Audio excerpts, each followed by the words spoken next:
በጣም ብዙ አደጋዎች እየሰማን ነው። እነዚህ የሚገነቡ መንገዶች የኢኮኖሚ ማሳደጊያ እንጂ ትራፊክ አደጋ የሚከሰትባቸው እንዳይሆን እየቀነሰ ነው ማለት እንችላለን። በየቀኑ እየሰማነው ስለሆነ ጨመረ ቀነሰ በመንልበት ደረጃ ላይ ነን ብለን መናገር አንችልም። አንድ ሰው ለሀገር ብዙ ነው፣ አንድ ሰው ለቤተሰብ ብዙ ነው፣ አንድ ሰው ለአካባቢው ብዙ ነው። ስፖኪዮ የሌለው መብራት የሌለው ቦሎ አግኝቶና የተቀባበለ መሳሪያ ይዞ ውጪ እንደመውጣት ማለት ነው። ወይ ይሞታል ወይ ይገላል። ከታክሲው ፍጥነት ይልቅ ትልቁ የመቀጫ መንገድ የሚሆነው አንድ ሰው ትርፍ ተጫነ የሚለው 5 የጨመረውና 10 ኪሎ ሜትር የጨመረው እኩል የሚቀጡበት ነገር አይደለም። በዋናነት አደጋ ሊመጣባቸው የሚችሉ ነገሮች ላይ ለምን ትኩረት ማድረግ አልተቻለም? በጣቱ 1500 ነው የሚል ነገር ማለት ነው። ግን ከ500 ብር ነው የሚጀምረው። ምንድነው ያጣን?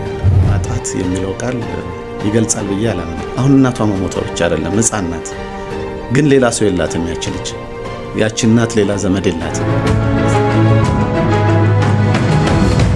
ሰላም ጤና ይስጥልን የተወደዳችሁ አድማጭ ተመልካቾቻችን እንደምናላችሁ። ፋና ፖድካስት አንድ ጉዳያችን የዛሬው ተጀምሯል። በዛሬው ጉዳያችን የምናነሳው ባሳለፍነው ሳምንት የተከበሩ ሁለት አንድ ጉዳይ ላይ ያተኮሩ ቀኖች አሉ። አንደኛው የትራፊክ ተጎጂዎች ቀን ነው። ሁለተኛው ደግሞ የመንገድ ደህንነት የአፍሪካ የመንገድ ደህንነት ቀን ነው። ሁለቱንም አስመልክተን ቆይታ እናደርጋለን። እዚህ ቆይታ የምናደርገው ከአቶ ዮሐንስ ለማ ጋር ነው። እሳቸው በመንገድ ደህንነትና መድን ፈንድ አገልግሎት የመንገድ ደህንነት አቅም ግንባታ መሪ ስራ አስፈጻሚ ናቸው። ከእሳቸው ጋር ነው ቆይታ የምናደርገው። አብራችሁን እንድትሆኑ የአክብሮት ግብዣችን ነው። አብረን እንቆይ። እንኳን ደህና መጡ አቶ ዮሐንስ። እንኳን ደህና ቆያችሁ። አንቱ ልበል በሚመቸው ችግር የለም። ባንተ በቀጥታ እሺ። የአፍሪካ መንገድ ደህንነት ቀን እንዲሁም ደግሞ ትራፊክ ተጎጂዎች ቀን እየተከበረ ነበርና እንዴት አለፈ? የመንገድ ደህንነት ወይንም የትራፊክ አደጋ ግጭት ተጎጂዎች ቀን ነው የሚታሰበው። ይሄ በዓል በዓለም አቀፍ ደረጃ ለ20ኛ ጊዜ በኢትዮጵያ ደግሞ ለ18ኛ ጊዜ የተከበረ በዓል ነው። በሌላ በኩል ደግሞ የአፍሪካ የመንገድ ደህንነት ቀን አለ። ሁለቱም ተመሳሳይ ቀን ላይ ነበርና የሚውለው ከአፍሪካ ህብረት ጋር በመቀናጀት በሚኒስትር መስሪያ ቤታችንም እንዲሁ በመንገድ ደህንነት አስተባባሪነት የተከናወነ ፕሮግራም ነው። የፕሮግራሙ እንግዲህ ዋና ዓላማ ተጎጂዎች ስለ ጉዳታቸው ቀን እንዲያስቡ የማድረግ ነገር ሳይሆን ቢያንስ ሌሎች ተጎጂዎች እንዳይመጡ እነሱም ወጥተው የሚያስተምሩበት የደረሰባቸውን ችግር ለህብረተሰቡ የሚያሳውቁበትና ለመንገድ ትራፊክ ደህንነት ወይንም ለመንገድ ደህንነት መረጋገጥ የበኩላቸውን አስተዋጽኦ እንዲያበረክቱ የሚደረግበት ፕሮግራም ነው። ከዛ ባለፈ ደግሞ እንግዲህ ቀጠናችን ወይንም አህጉራችን አፍሪካ ደግሞ በመንገድ ትራንስፖርቱ ቅንጅታዊ ነገሮችን እየፈጠረች የምትገኝ ሀገር ናት። በመንገድም እንደዚሁ የመተሳሰር ስራዎች እየተሰሩ ነው ያሉትና እነዚህ የሚገነቡ መንገዶች የኢኮኖሚ ማሳደጊያ እንጂ ትራፊክ አደጋ የሚከሰትባቸው እንዳይሆን እሱንም ደግሞ የመንገድ ደህንነትን ታሳቢ ተደርጎ ሊከናወን እንደሚገባ ታሳቢ ተደርጎ እንግዲህ የተከናወነ በዓል ነው ማለት ነው። እንደው ከትራፊክ አደጋ ተጎጂዎች ቀን ከሱ ሐሳብ እንጀምርና ምናልባት በእናንተ ግምገማ ያያቸው መረጃዎች እንደሚያሳዩት የትራፊክ አደጋ እየቀነሰ ነው፣ ግን በአንድ አደጋ የሚደርሰው የሞት መጠን በጣም ከፍተኛ እየሆነ ነው የሚል መረጃ አለና የትራፊክ አደጋ ላይ ምን ደረጃ ላይ ነው ያለነው? አሁን እንደ ሀገር እየቀነሰ ነው ማለት እንችላለን? በየቀኑ እየሰማነው ስለሆነ ጆሮአችን ለምዶት ካልሆነ በስተቀር በጣም ብዙ አደጋዎች እየሰማን ነው። የእናንተ ግምገማ ምን ይመስላል? በእኛ ግምገማ እንግዲህ የመንገድ ትራፊክ አደጋ ጨመረ ቀነሰ በመንልበት ደረጃ ላይ ነን ብለን መናገር አንችልም። እንደውም ይጨምራል የሚል ነገር ነው ያለን ወይንም ጨምሯል የሚል አስተሳሰብ ነው ያለን። ምክንያቱም በጣም ዝቅተኛ ተሽከርካሪ ይዘን በርካታ አደጋዎች ናቸው እየተከሰቱብን ያለነው። ስለዚህ አንድ ሰውም ከባድ ነው። አንድ ሰው ለሀገር ብዙ ነው፣ አንድ ሰው ለቤተሰብ ብዙ ነው፣ አንድ ሰው ለአካባቢው ብዙ ነው። ስለዚህ ሰዎችን እያጣን የምንገኘው በአንድ አደጋ በርካታ ዜጎቻችንን እያጣን የምንገኘው። ስለዚህ እዚህ ውስጥ ባለንበት ደረጃ ላይ ሆነን የትራፊክ አደጋ ቀነሰ ብለን መናገር የምንችልበት ሁኔታ ላይ አይደለንም። ጉዳዩ የቁጥር አይደለም፣ የቁጥር ጉዳይ አይደለም፣ የሰው ጉዳይ ነው፣ የህይወት ጉዳይ ነውና ከዛ ጋር የሚገናኝ ስለሆነ ማለት ነው። ምናልባት ዝም ብለን አሃዛዊ ቁጥሮችን እንጥራቸው ብለን የምናነሳ ነገር ከሆነ 2010 አካባቢ ላይ ወደ 5118 የሚጠጉ ዜጎቻችንን በመንገድ ትራፊክ አደጋ አተን ነበር። ያን ጊዜ የነበረን ተሽከርካሪ ቁጥር ደግሞ ከ960 ሺህ ብዛም ያል ያልዘለለ ነበር በ10000 ተሽከርካሪ የሚያየነው እንደሆነ ወደ 54 አካባቢ ላይ ነበር ምናልባት 2017 ላይ ደግሞ ቆም ብለን ደግሞ ብናየው ወደ 3799 የሚሆኑ ዜጎቻችንን አጥተናል በ10000 ተሽከርካሪ ያየነው እንደሆነ ደግሞ ወደ 20.7 አካባቢ ላይ ደርሰናል የተሽከርካሪ ቁጥራችንም ደግሞ ወደ 1.6 ሚሊዮን ገደማ ነው ያለው ይሄንን ያየነው እንደሆነ አሃዝ ነገር ቁጥር ብቻ ምን ገልጽ ነገር ከሆነ በተወሰነ መልኩ የመቀነስ ትሬንድ ያሳያል ብለን ልንናገር የሚያስችሉ ነገሮች ይኖራሉ ግን ቅድም እንዳነሳ ነው እዚህ ጋር የምናወራው ነገር የህይወት ጉዳይ ነው የሰው ጉዳይ ነው ሰውን ደግሞ ከምንም ነገር ጋር ልታነጻጽረው የምትችለው ጉዳይ አይደለምና አሁንም ብዙ መሰራት አለበት የሚል ነው አቋም ያለው እንደ ሚኒስትር መስሪያ ቤታችንም እንደ መንገድ ደህንነት እና መድን ፈንድ አገልግሎትም ገና ነው በጣም ብዙ መሰራት አለበት ትንሽ ተሽከርካሪ ነው ያለን ብዙ አደጋ ነው እየተመዘገበብን ያለው የሚል ነገር ላይ ነው ያለው ያው በመሰረታዊነት በጣም በተደጋጋሚ የሚባለው 85% የአሽከርካሪ ችግር ነው ይሄን ያህል በመቶ የቴክኒክ እየተባለ ቁጥሮች ይቀመጣሉ ችግሮቹ ይታወቃሉ በጥናት የተለዩ ናቸው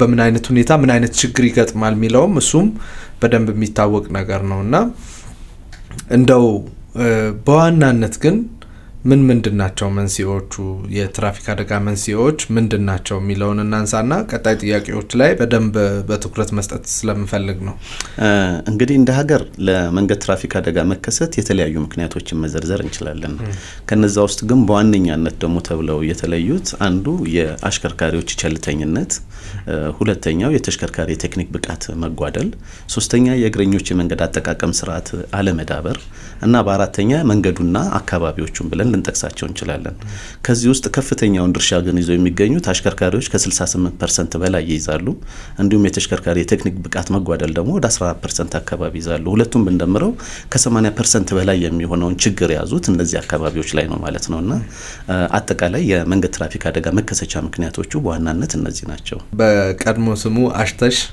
አሽከርካሪ ተሽከርካሪ ብቃት ማረጋገጫ አሁን ምን እንደተባለ በደንብ በውል እርግጠኛ ስላልሆንኩ ነው ቀድሞ አሽተሽ ብዬ መገልጻው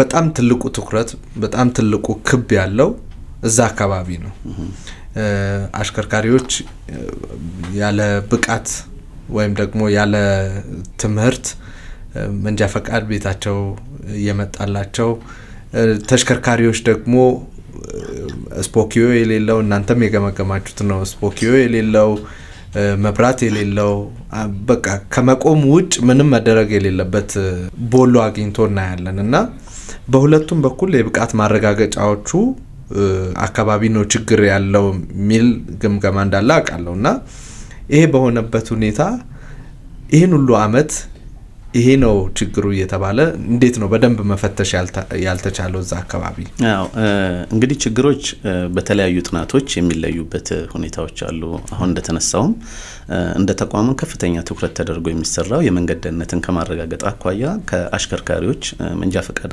አሰጣጥ ጋር ጀምሮ እስከ መጨረሻው ባለው ሁኔታ ሁለተኛው ደግሞ የተሽከርካሪ ቴክኒክ ምርመራ ላይ በተገናኘ ነው እንግዲህ እንደምናውቀው ሁላችንም ማለት ነው ሁሉም ማሰልጠኛ ተቋም ሁሉም ክልል ሁሉም ከተማ መስተዳደር ብለን መናገር ባንችልም የመንጃ ፈቃድ አሰጣጥ ሂደቱ ላይ ክፍተት እንዳለ በደንብ ለይተናል አይተናል ማለት ነው ይሄ ደግሞ ከአንድ ጊዜ ወደ ሌላ ጊዜ የሚለያይበት ሁኔታ አለ በአንዱ ክልል የተሻለ ይሆንና በሌላው ክልል ደግሞ እንደገና ክፍተት የሚታይባቸው ሁኔታዎች አሉ የተሽከርካሪ ቴክኒክ ምርመራንም ያየነው እንደሆነ በዛው ልክ ነው ያለው ስለዚህ አንዴ ከፍ አንዴ ዝቅ ማለት ነገሮች አሉ ቁጥጥሮች ሲጠብቁ ወደዛ የሚሄድበት ቁጥጥሮች ደግሞ ላላ ሲሉ ደግሞ በዛው ልክ ደግሞ ክፍተቶች የሚፈጠሩባቸው ሁኔታዎች እንዳሉ የተለዩ ነገሮች አሉ ምናልባት የተሽከርካሪ ቴክኒክ ብቃት ምርመራንም በተመለከተ ትልቁ ችግር ሊፈታልን ይችላል ብለን ያዝነው ነገር ቴክኖሎጂ ቤዝድ መሆን ነው እንደ ሀገርም ዲጂታል ኢትዮጵያ ነው ዴቨሎፕ ወይንም እየተመሰረተች የምትገኘውና እንደዛ ሁሉ የምንሰጣቸው አገልግሎቶች ደግሞ ወደ ቴክኖሎጂ መለወጥ መቻል አለባቸው የሚል ነገር ላይ ነው ያለነው እንደ ሰው ደግሞ አርገን ደግሞ ስናስበው ተሽከርካሪን አንድ ሰው ጉቦ ከፍሎ ተሽከርካሪው ሳይሄድ ቦሎ ስለመጣለት አፕሪሺየት የሚያደርግ ማህበረሰብ ብዙ አለ ሁሉም ማለታችን ባይሆንም ማለት ነው እንዴት ነው መኪና ሳይሄድ ያንተ የተመረመረልህ ብሎ ጋብዞ እስኪ ለኔም ደግሞ የኔን አስመርምርልኝ የሚል ማህበረሰብ አለ ስለዚህ ህብረተሰቡ ላይ መስራትን የግድ ይፈልጋል ማለት ነው በሌላ አነጋገር ምንድነው የተቀባበለ መሳሪያ ይዞ ውጪ እንደመውጣት ማለት ነው ወይ ይሞታል ወይ ይገላል ማለት ነው ምክንያቱም የቴክኒክ ብቃቱ ያልተረጋገጠ ተሽከርካሪ መንዳት በዛ ልክ ስለሆነ ማለት ነው አስተሳሰቡን በዛ ልክ መቅረጽን ይፈልጋል አንድ የአቪዬሽን ጋር በተገናኘ አንድ አውሮፕላን ምናልባት ሲበር አሞራ ገባበት ተብሎ የሚታሰብ ነገር ሲሆን ካንሰል ይደረጋል ቶታሊ ማለት ነው በረራው አጠቃላይ ትራንስፖርቱ ዘርፍ ላይ ግን በመተመጣበት ሰዓት መኪናው ራሱ ችግር እንዳለበት ያወቀ አንድ ባለቤት ግን አሰራና ስራና ማሰሪያን ይዘና ብሎ የሚለከበት ሁኔታ አለ ይሄ የታወቀ ሰው ላይ ነው አእምሮ ላይ ነው ሰው ሲስተካከል ነውና ሌላው ነገር መስተካከል የሚችለው ማለት ነው የመንጃ ፍቃድ አሰጣጡን የሚያየነው እንደሆነ በዛው ልክ ነው አንድ ቤተሰብ ለልጁ እጅግ በጣም በርካታ ብር አውጥቶ መኪና ይገዛና ማስተማሩን ግን ትቶ መንጃ ፍቃዱን በጉቦ እንዲያገኙ ያደርጋል ያ ሰው የሚሞታል ልጁም ይሞታል መኪናውም ይወድማል ማለት ነውና ስለዚህ ሰው ላይ የሚሰሩ ነገሮች እንደተጠበቁ ሆነው የተሽከርካሪ ቴክኒክ ምርመራንም በተመለከተ እንዲሁ ማሰልጠኛ ተቋምንም በተመለከተ ማኔጅ ሊያደርግ የሚችል ያሰራር ስርዓት ከቴሌጋ ያለማን አፕሊኬሽኖችን ኦልሞስት የጨረስነው የምንገኘው በቀጣይ ደግሞ ነገሮች የሚስተካከሉበት እድል ይኖራል ብለን እናስባለን ግን ችግሩ ያ ብቻ አይደለም በሌላ በኩል አሽከርካሪዎች ላይ ነው ትልቅ ስራ ሊሰራ የሚገባው ነገር አሁን አንተም እንዳነሳው ማለት ነውና ያሉንን የንግድ ተሽከርካሪ አሽከርካሪዎች በብዛት አደጋም እያደረሱ ያሉት እነሱ ጋር ስለሆነ ሲኦሲ እንፈትናለን ብለን ያሰራር ስርዓቶችን ቀርጸን ኦልሞስት መንገድ ውስጥ ነው የምንገኘውና እሱም ደግሞ ፊልተር የሚያደርግባቸው ሁኔታዎች አሉ ማለት ነውና ችግሮቹ መለየት ብቻ ሳይሆን ለችግሮቹ ምን አይነት መፍትሄ ያስፈልጋቸዋል የሚለው ነገር አብሮ እየተሰራ ነው የሚገኘው ማለት ነው በጣም ብዙ ጊዜ የትራፊክ ተቆጣጣሪዎችም መለከተው የትራንስፖርት ባለስልጣን የአዲስ አበባም የሌላም በየክልሉ ያሉትም ትልቁ ትኩረት አደጋ ከሚያመጡት በዋናነት ሁሉም አደጋ ሊያመጡ ይችላሉ ግን በዋናነት አደጋ ሊያመጡ በሚችሉት ጉዳዮች ላይ ሳይሆን በጣም ከሴፍቲ ይልቅ ወደ ምቾት ላይ ያተኮሩ ናቸው አሁን ፍጥነቱ ምን ያህል ነው ብዙ ጊዜ አይታይም ታክሲው እየፈጠነ ይሄዳል ትልቅ አደጋ የሚመጣበት ትልቅ ጉዳት የሚደርስበት አንደኛው ነገር እሱ ሆኖ ግን ከታክሲው ፍጥነት ይልቅ ትልቁ የመቀጫ መንገድ የሚሆነው አንድ ሰው ትርፍ ተጫነ የሚለው ነው እሱም የህግ ጥሰት ነው መቀጣት አለበት የመኪናው ሁኔታ እየታየ መኪናው ደህንነቱ ያልተጠበቀ እንደሆነ እየታየ ከሱ ይልቅ ትልቁ ትኩረት የሚሆነው ሌሎች ነገሮች ናቸውና በዋናነት አደጋ ሊመጣባቸው የሚችሉ ነገሮች ላይ ለምን ትኩረት ማድረግ አልተቻለም እሱንም በተመለከተ መረጃዎችን በሀገር አቀፍ ደረጃ ለመሰብሰብ ሞክረናልና ጋፖች አሉ ክፍተቶች አሉ በትራፊክ ቁጥጥር ወይንም በደንብ ቁጥር 557 ላይ ያየን እንደሆነ እጅግ በጣም በርካታ ከ60 ከ70 በላይ የሚሆኑ ጥፋቶች ናቸው ያሉት ከነዛ ጥፋቶች ውስጥ ግን ለመንገድ ትራፊክ አደጋ የሚያጋልጡት የትኞቹ ናቸው የሚለው ነገርም እንደዚሁ ለይቶ መስራትን ይፈልጋል አንዳንድ ጊዜ ለቁጥጥር ሲወጣ ሁሉንም ነገር የማየት ሁሉም ነገር ላይ ትኩረት የማድረግ ነገሮች አሉ ያንን ታሳቢ በማድረግ በሀገር አቀፍ ደረጃ አሁንም ትሬኒንጎች እየተሰጡ ነው ከዚህ በፊትም ደግሞ ምን ላይ ትኩረት መደረግ አለበት የሚሉ ታሳቢ ተደርጎ እየተሄደበት ነው ያለው በተለይ ደግሞ በተቋማችን ደግሞ የመንገድ ደህንነትና መድን ፈንድ አገልግሎት ደግሞ ከፌደራል ፖሊስ ጋር በመቀናጀት አሁን ከነጎዲያም እንደዚሁ ስምሪት ይወጣሉ በሁሉም ክልልና ከተማ መስተዳድር ላይ ዋና የትራፊክ አደጋ መንስኤዎች ላይ ትኩረት ያደረገ የቁጥጥር ስራዎችና የግንዛቤ ማስጨበጫ ስራዎች እንዲሰሩ የሚደረግበት ነገር አለ ክፍተቶች ግን አሉ ትክክል ነው በጣም ለስራቸው ታማኝ ነው 24 ሰዓት ቆመው የሚሰሩ የትራፊክ ተቆጣጣሪዎች አሉን ሌሎችም የትራንስፖርት ተቆጣጣሪዎችም አሉን በዛው ልክ ደግሞ የተወሰኑ ደግሞ እንደዚሁ መልካም ስምና ዝናን ደግሞ ሊያጠርፉ የሚችሉ ለራሳቸው ጥቅም የሚንቀሳቀሱ አብዛኛው ነገር ከአደጋ አምጪዎች ነገሮች ይልቅ ሌሎች ነገሮች ላይ የማተኮር ነገሮችም አሉ ማለት ነውና እነዚህ ነገሮች በሂደት እየተቀረፉ የሚሄዱ ናቸው ግን በዋናነት ደግሞ ተለይተው ዋናው የትራፊክ አደጋ አምጪ ጉዳዮች ምንድናቸው ተብለው በእነዛ ላይም ትኩረት ተደርጎ የቁጥጥርና የግንዛቤ ማስጨበጫ ስራዎች እየተሰሩ ነው የሚገኙት ቀደም እንዳልነው በቁጥር ደረጃ ካየነው ጥሩ የመቀነስ አዝማሚያ እየታየ ነው የዓለም አቨሬጅ I think 17.5 ይመስለኛል በ10000 ተሽከርካሪ 17.5 አካባቢ ሰው ሞት ቢመዘገብ አቨሬጅ ነው ይሄ ጥሩ ሆኖ አይደለም ግን አቨሬጅሊ በዚህ ደረጃ ቢሆን የተሻለ ነው እኛ አቨሬጁን ለመድረስ ትንሽ ይቀረናል አሁንም ቢሆን ያለን ተሽከርካሪ ግን 1.6 ሚሊዮን አካባቢ ነው ብዙ ከዛ ላቅ ያለ አይደለምና ምንድነው አሁን በጣም በትኩረት መስራት የምታስቡት ነገር ይሄን ጉዳይ ላይ በትኩረት እንሰራለን የሚባል ስትራቴጂ አለ ወይ በዋናነት እንግዲህ አሁን እንዳለም ያነሳው ነገር አለ እንደ አፍሪካ የሚያየነው እንደሆነ እጅግ በጣም ዝቅተኛ የተሽከርካሪ ቁጥር ነው ያለው ምናልባት ከ2% እንብዛም ያልዘለለ የተሽከርካሪ ቁጥር ነው ያለው ምናልባት ደግሞ በአለማችን ደግሞ ይሰርነው እንደሆነ ወደ 15% የሚሆነውን ህዝብ ደግሞ ያዘ አፍሪካ አህጉር ነው በሌላ በኩል ወደ 90% ገደማ የሚሆን አጠቃላይ አደጋዎችን ኮንትሪቢዩት የሚያደርግ አህጉር ሆኖ ወደ 13% ደግሞ ሞትን ኮንትሪቢዩት የሚያደርገው አሁንም አፍሪካ ነው ወደ ሰለጠኑት ሀገሮች ምናልባት የምትሄድ ከሆነ ወደ 40% የሚሆን የተሽከርካሪ ቁጥር ይዘው ወደ 7% አካባቢ ነው ፋታሊቲ ኮንትሪቢዩት የሚያደርጉትና ይሄ ራሱ ኮንትራዲክት ያደርጋል ወደ ሀገራችን የሚያመጣ ነው እንደሆነ ቀደም እንዳነሳሁት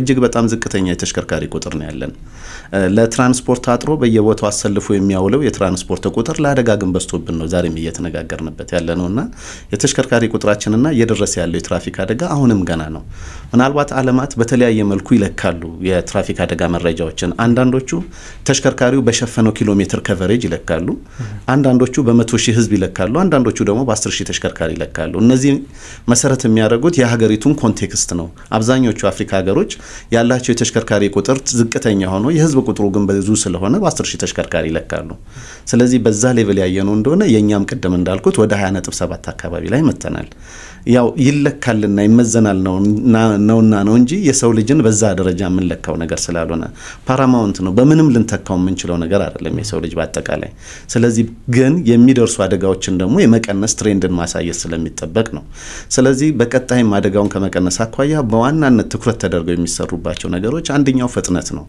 ፍጥነትን ታሳቢ ስናደርግ የበፊቱ የትራፊክ ህጋችን የትራፊክ መቆጣጠሪያ ደንባችን ላይ አሻሽለን ነው አሁን 557 2016 ላይ የወጣው የትራፊክ ህግ ማለት ነው የበፊቱ ላይ ምን ነበር የሚያስቀምጠው ነገር አንድ ፖስትድ የሆነ 30 ኪሎ ሜትር በሰዓት እንዲኬድ የተፈቀደ መንገድ ላይ አንድ አሽከርካሪ በ130 እንኳን ቢነዳና ሌላው ተሽከርካሪ ደግሞ ወይንም ሌላው አሽከርካሪ ደግሞ 32 አካባቢ ላይ ቢሆን ቅጣታቸው እኩል ነበር ያ በ100 ምናምን ኪሎ ሜትር በሰዓት ጨምሮ ይሄኛው ደግሞ 2 ኪሎ ሜትር ብቻ ስላለፈ በቅጣታቸው በኩል ደረጃ ላይ የሚታይ ነበር ስለዚህ በአሁኑ ህግ ላይ ግን ለምሳሌ 30 ፖስት ቢደረግ ከ30 እስከ 35 ያለው ቶለሬት ይደረጋል አንዳንድ ጊዜ መኪናም የመፍጠን ነገሮች ሊኖሩ ስለሚችሉ ማለት ነው ከዛ በኋላ ግን ባለው በየ5 ኪሎ ሜትር ልዩነት የቅጣት መጠኑን በዛው ልክ ነው እየጨመረ የሚሄደው ማለት ነው ስለዚህ 5 የጨመረውና 10 ኪሎ ሜትር የጨመረው እኩል የሚቀጡበት ነገር አይደለም ማለት ነው ስለዚህ አንዱና ትልቁ የአሰራር ስርዓትን መዘርጋት ስለነበረ ህጉ በዛ መሰረት ተስተካክሏል ማለት ነው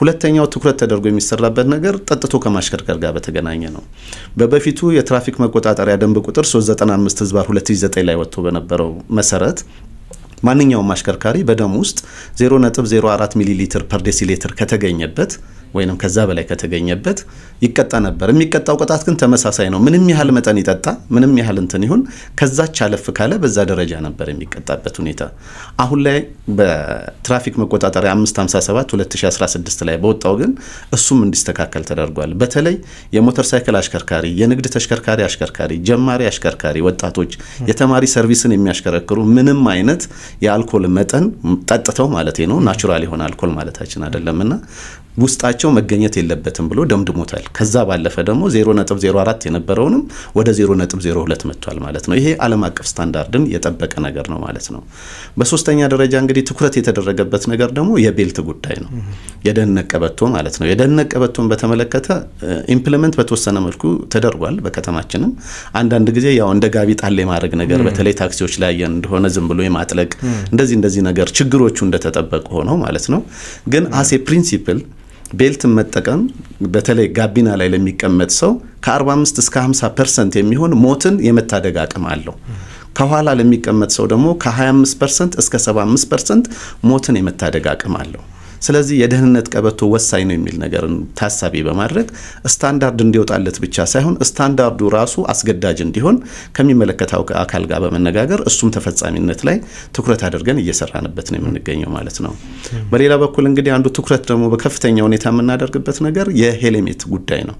ሞተር ሳይክሎች በተለይ ከአዲስ አበባ ውጪ ባሉ አንዳንድ አካባቢዎች ላይ እጅግ በጣም ብዙ ሁኔታ እየበዙ ነው የሚገኙት።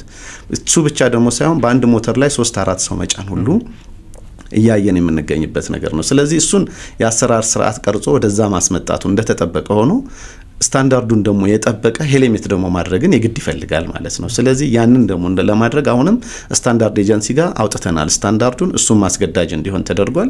ስለዚህ ትኩረት ተደርጎ እንዲሰራበትም እንፈልጋለን። እንደ ሳይንሱም ካየነው ሄልሜት ማድረግን ወደ 70% የሚሆነውን የጭንቅላት ጉዳትን መከላከል ያስችላል። ሞትን ደግሞ እስከ 40% ድረስ መከላከል ያስችላል። ስለዚህ አሽከርካሪዎች የሞተር አሽከርካሪዎች አብዛኛውን ጊዜ ከአዲስ አበባ ስንወጣ ከያዙ ሄልሜቲንግ ኬዝ እንኳን ከፊታቸው ነው የሚያስቀምጡት እንጂ ያረጉትም አንዳንዱም ዝም ብሎ ስለሆነ ጠለቅ የሚያደርገው እሱ ሲወድቅ ሄልሜቱ ሌላ ቦታ ነው፣ እሱ ደግሞ ሌላ ቦታ ነው። ስለዚህ ጉዳቱ በዛው ልክ የሚጨምር ነገር ስለሆነ አንዱ የትኩረት አቅጣጫችን ደግሞ አድርገን እየሰራንበት ያለነው ኤሪያ እሱ ነው ማለት ነው። ከሁሉም በላይ ግን አሽከርካሪዎች ላይ ትኩረት አድርገን እንሰራለን ማለት ነው። ምክንያቱም ሰው ነው ትልቁ ነገር። ሰው ላይ ከሰራ እሱ ነው ለውጥን ማምጣት የሚችለው። ምክንያቱም ስብዕናው የተገነባና የተሻለ የሆነ አስተሳሰብ ያለው ሰው የፈረሰን ከተማ መገንባት ይችላል። በዛ ልክ ግን ያልተቀረጸ ሰው ደግሞ የተገነባንም ከተማ ያፈርሳል። ስለዚህ አእምሮ ላይ መሰራት አለበት በሚል ዘላቂ ለውጥን ከማምጣት አኳያ የትምህርት ካሪክለም ውስጥ እንዲካተት አድርገናል። ስለዚህ ከቅድመ መደበኛ እስከ 8ኛ ክፍል አሁን ላይ ትምህርት ቤት ተማሪዎችም ትምህርቱን እያገኙ ነው የሚገኙት ማለት ነው። ከዛ ባለፈ ካሪክለሙን ብቻ ሳይሆን አሽከርካሪዎች ራሳቸው የንግድ ተሽከርካሪ አሽከርካሪዎች ትኩረት ተደርጎ ሲኦሲ ፈተናዎችን እንዲወስዱ ሙያዊ ብቃታቸው እንዲረጋገጥላቸው የማድረግ ስራዎችም በዛው ልክ እየተሰራ ነው የሚገኘው ማለት ነው። በቀጣይ ደግሞ አሰልጣኞችንም አፕሩቫል የሚወስዱ ሌሎችንም አካላት ደግሞ የመፈተንና ብቁ አስተማሪ ብቁ ተማሪ እንዲወጣ የማድረግ አቅም ስለሚኖረው እነሱ ላይ ትኩረት አድርገን የምንሰራ ነውና በዛ ደረጃ ነው ቀርጸን እየሄድንበት የምንገኘው። በጣም ጥሩ። ያው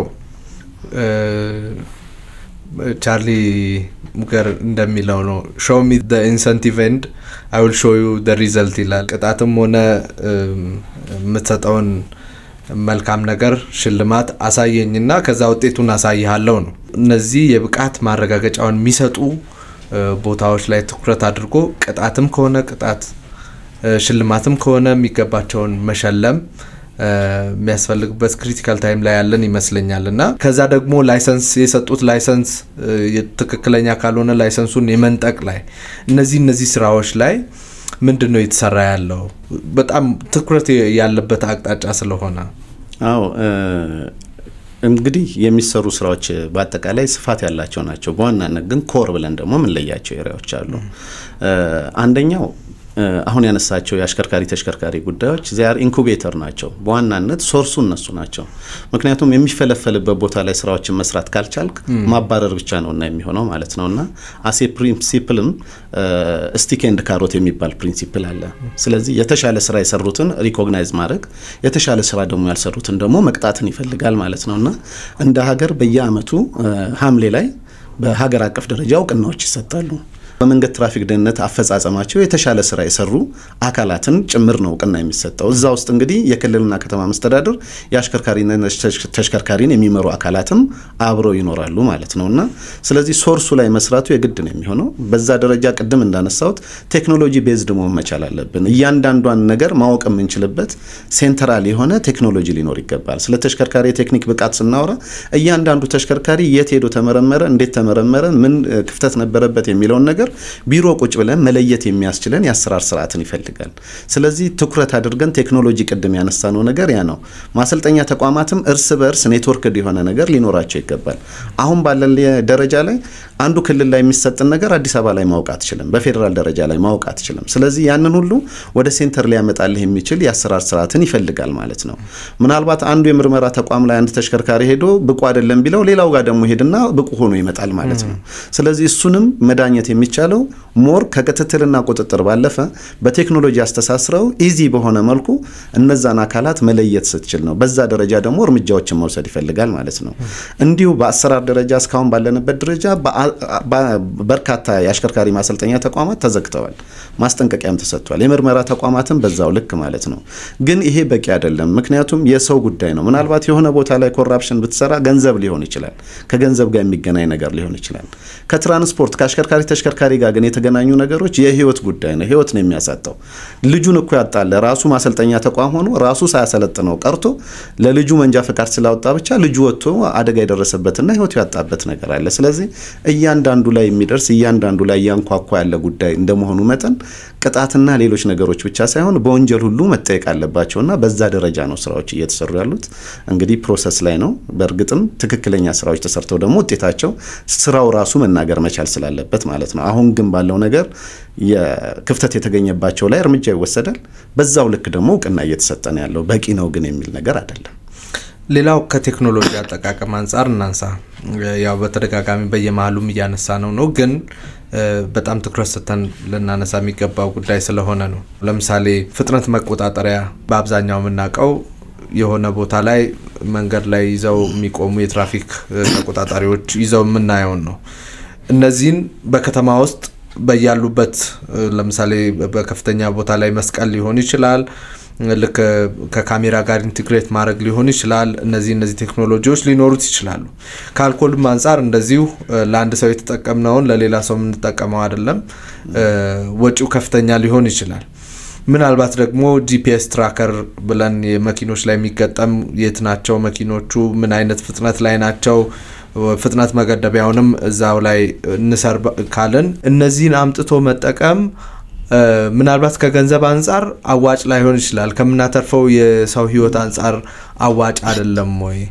ምንድነው የታሰበው እዚህ ላይ? ምናልባት ከቴክኖሎጂ ጋር በተገናኘ እየተሰሩ ያሉ በርካታ ስራዎች አሉ። ከነዛ ውስጥ አንዱ ለምሳሌ የተሽከርካሪ ሶስተኛ ወገን መድን ሽፋን በተመለከተ በማኑዋል ነበር ስራው ይሰራ የነበረው። በማኑዋል እንሰራ በነበረበት ጊዜ በየአመቱ ከ21 ሚሊዮን ብር በላይ ወጪ እናወጣ ነበር ለስቲከሩ ብቻ ለሚለጠፈው ማለት ነው።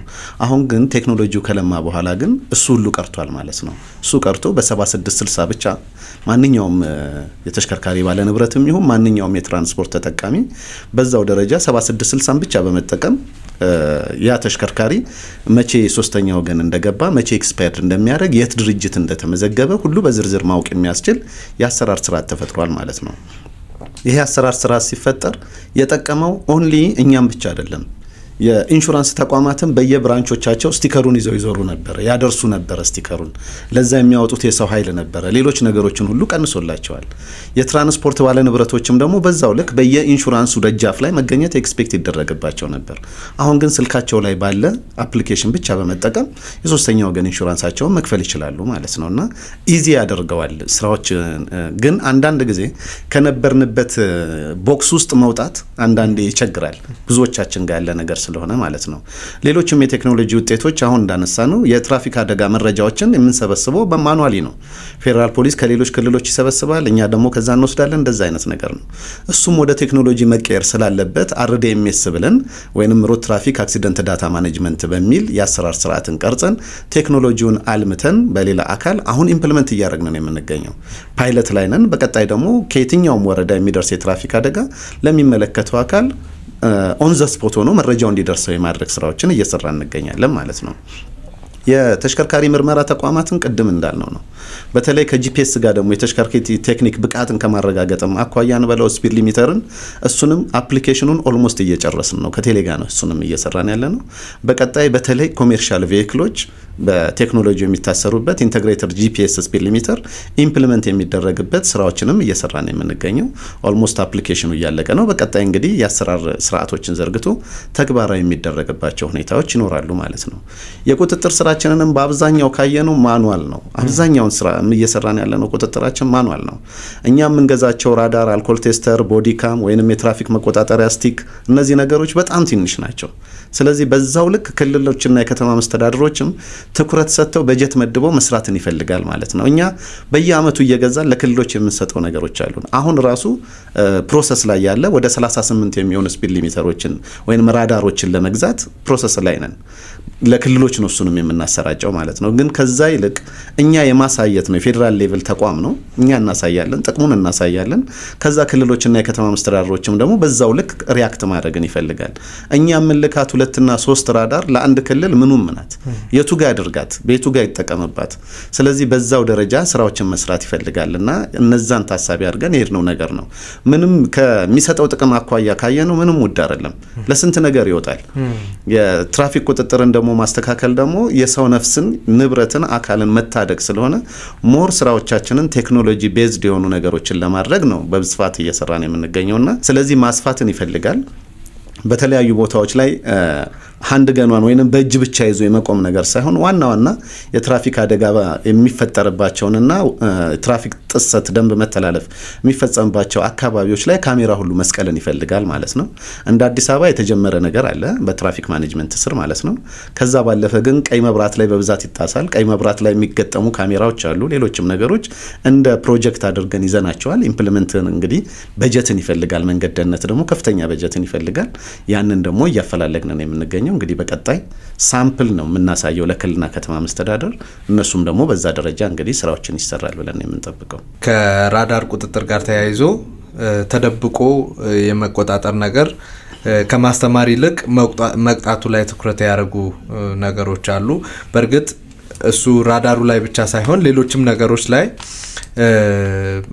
አንዳንዴ መታለፍ የሚችሉ አስተምሮ ማለፍ የሚቻልባቸው ነገሮች ላይ ጠንከር ብሎ ለመቅጣት በሚመስል መልኩ አይነት ነገሮች አሉና እነሱንስ እንዴት ነው የምታያቸው ኦኬ ጥሩ ነው ግን እስኪ እንደው መለስ ብለን እንየውና አንዳንድ ጊዜ እኮ አለ የለም ነው የምንለው የለም ከተባለ እንደፈለገ ተጥቀን የምንጭንበት አለ ከተባለ ደግሞ ህግ የምናከብርበት ነገር ነው ጀስት ሰውየውን እንጂ ህጉን አይደለም ተገዢ ይሆንበት ያለ ነው ብዙውን ጊዜ ማለት ነውና ወይ በመብራት ወይ ክላክስ በማድረግ አሽከርካሪዎች እርስ በርስ ይነጋገራሉ ካየ ከፊት ላይ የሆነ ቁጥጥር የሚደረገውና አለልህ ይላል ጀስት ስለዚህ ያኔ ህግ ማክበር የለም ከተባለ ደግሞ እንደፈለገ የመሆን ነገር አለ ማለት ነው ስለዚህ የመጀመሪያው ነገር ለምን አጠፋለሁ ነው ለምን ህግን እኔ አላከብርም ለምን ሰውና ያለው ሰልጥኛለሁ አውቃለሁ ስለዚህ ለህግ እንጂ ነው ተገዢ መሆን ያለብኝ ለሰውየው አይደለም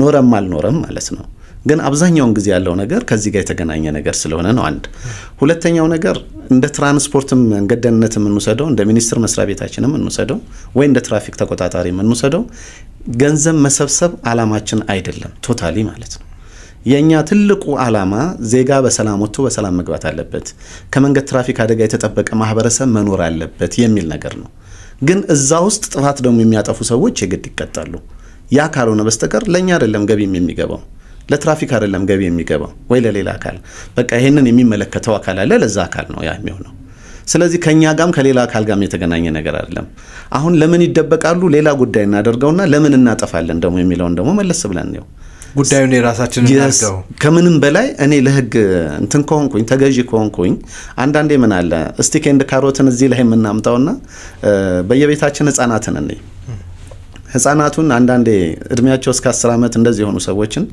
ለመመገብ ትለምናቸዋለህ ብሉልኝ ብለ ወይ እንዲገዛልሃለው ወይ እንዲያረግልሃለው ብለ ታባብላለህ እንቢ ደግሞ ካለ ወይ ደብድበ ደግሞ እንዲበላልህ ታደርጋለህ እንደዚህ አይነት ነገሮች አሉ ስለዚህ በዛ ሌቭል ነው እኛ ያለ ነው ሲኖር የምንፈጽመው ሳይኖር የማንፈጽመው አይነት ነገር ስለሚሆን ማለት ነውና ለህግ ተገዢ ከሆነን ያ ሰው ተደበቀ አልተደበቀ ትርጉም የለውም አሁን እኮ ቀደም አንተም ስታነሳልኝ ነበር ካሜራ እኮ እንስቀል ይያልን ነው አይደል ካሜራው እኮ በቃ ሁሉ ጊዜ ኦንላይን ነው ማለት ነው የሚያልፍን ነገር ሁሉ ፒክ ነው የሚያደርገው ሰውየው የለም እዛ ጋር ስለዚህ ሰውየው አይደለም ለኛ ማተር የሚያደርገን ነገር ማለት ነውና መደበቁ ጥሩ ነው ይያልኩኝ አይደለም በነገራችን ላይ ግን ከምንም በላይ ደግሞ መሆን ያለበት አንዳንዴ ፀሐይ ሲሆን ጥላ ፍለጋ የሚሄዱበት ነገርም እንዳለ አይተናል እኛም ማለት ነው ያም ታሳቢ መደረግ ስላለበት ምክንያቱም ከካሜራው ወይንም ከራዳሩ ጋር የተገናኙ ነገሮች ስላሉ ማለት ነው ለዛ ተብሎ ጥግ የሚያዝበት የሆነ ፖል የሚደገፉበት እንደዚህ አይነት ነገሮች አሉ ግን ትልቁ ነገር